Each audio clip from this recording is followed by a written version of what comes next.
अस्सलाम वालेकुम, आप देख रहे हैं PA न्यूज HD और मैं हूं आपके होस्ट सादिया बतूल। शामिल करते हैं आज की अहम खबरें। रिपोर्ट पेश करते हैं सेठ ज़ीशान आराई से। मारूफ टिकटॉकर और मॉडल रुमैसा सईद ट्रैफिक हादसे के बाद इंतकाल कर गईं। फैसलाबाद पाकिस्तानी फैशन इंडस्ट्री के उभरती हुई मॉडल और मारूफ टिकटॉकर रुमैसा सईद एक रोड हादसे में जख्मी होने के बाद दौरान इलाज इंतकाल कर गए। रुमैसा सईद का शुमार उन मॉडल्स में होता था जो फैशन और सोशल मीडिया दोनों मैदानों में तेजी से मकबूलियत हासिल कर रही थी। वो न सिर्फ फैशन शोज में अपनी दिलकश शख्सियत के बायस नुमाया रही, बल्कि टिकटॉक और इंस्टाग्राम पर भी हजारों मद्दाहों का तवज्जो का मरकज थी।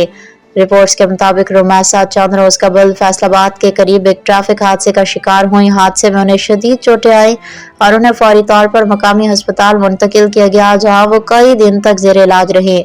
ताहम 17 अक्टूबर को वो जख्मों की ताब ना लाते हुए इंतकाल कर गई। न्यूज स्टूडियो से अब तक के लिए इतना ही। मजीद खबरों और अपडेट्स के लिए देखते रहिए PA न्यूज HD।